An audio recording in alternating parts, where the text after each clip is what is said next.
నమస్తే, welcome to Yadav vision. నేను చిత్ర యాదవ్. దేశానికి స్వాతంత్రం వచ్చిన 46 సంవత్సరాల వరకు కేంద్ర సర్వీసుల్లో ఓబీసీ రిజర్వేషన్లు అమలు కాలేదు.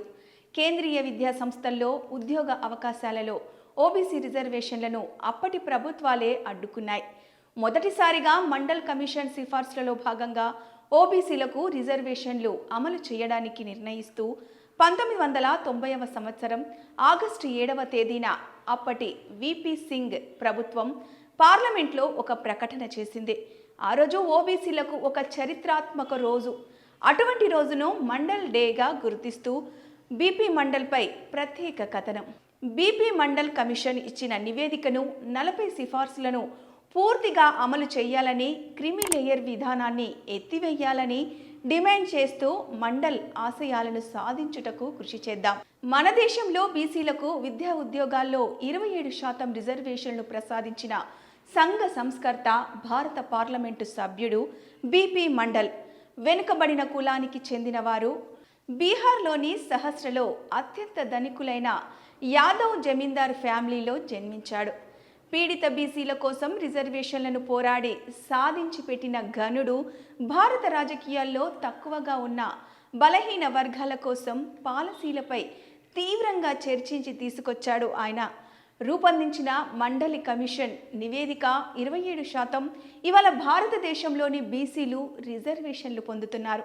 మండల కమిషన్ భారతదేశంలో 1979లో అప్పటి ప్రధానమంత్రి మొరార్జీ దేశాయ్ నేతృత్వంలోని జనతా పార్టీ ప్రభుత్వం సామాజికంగా, విద్యాపరంగా వెనుకబడిన తరగతులను గుర్తించమన్న ఆదేశంతో ఏర్పాటు చేసింది. దానికి భారత పార్లమెంటేరియన్ బీపీ మండల్ కుల వివక్షను తగ్గించేందుకు సీట్ల రిజర్వేషన్లు, కోటాలు ఏర్పాటు లక్ష్యంగా సాంఘిక, ఆర్థిక, విద్యాపరమైన 11 సూచికల ఆధారంగా వెనుకబడిన తనని గుర్తించి ఈ కమిటీకి నేతృత్వం వహించారు. బీపీ మండల్ కమిషన్ కులం, ఆర్థిక, సామాజిక పరిమితులను ఆధారం చేసుకొని 1980 నాటికి భారతదేశ జనాభాలో 52% ప్రజలను ఓబీసీ, ఇతర వెనుకబడ్డ కులాలుగా గుర్తించింది. ఓబీసీలకు కేంద్ర ప్రభుత్వ ఉద్యోగాల్లోనూ, పబ్లిక్ సెక్టార్ సంస్థల్లోనూ 27% రిజర్వేషన్లు కల్పించాలని మండల్ కమిషన్ సిఫార్సు చేసింది. 1980 డిసెంబర్ 31 నాటికి మండల్ కమిషన్ తమ నివేదికను సమర్పించారు. అప్పటికే నివేదికకు ఆదేశించిన మొరార్జీ దేశాయ్ ప్రభుత్వం కూలిపోయింది. ఎన్నికల్లో ఇందిరాగాంధీ విజయం సాధించి ప్రభుత్వం ఏర్పాటు చేసింది. ఇందిరాగాంధీ, ఆ తర్వాత ప్రధాని అయిన రాజీవ్ గాంధీ ప్రభుత్వాలు ఈ నివేదికను ఆమోదించకుండా పక్కన పెట్టారు. 1990 ఆగస్టులో విపి సింగ్ ప్రభుత్వం నివేదికను అమలు చేయడానికి నిర్ణయించుకున్నారు.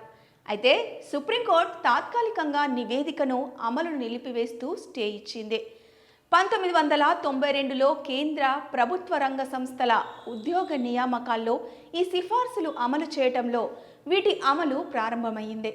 మండల్ కమిషన్ నివేదిక దాని అమలు జరగడానికన్నా ముందే ఆర్థికంగా వెనుకబడిన వర్గాలకు ఓబీసీ పేరిట అత్యధిక స్థాయిలో రిజర్వేషన్లు అమలు చేయడం అన్నది జరిగింది.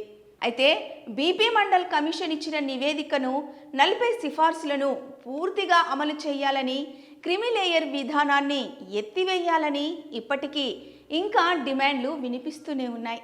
40 సింహరాశిలో అమలైతే ఆయన ఆశయాలు సాధించినట్లవుతుందని ఓబీసీ నాయకులు అంటున్నారు. కలిసికట్టుకు అందరం కృషి చేసి మండల్ ఆశయాలను సాధిస్తామంటున్నారు.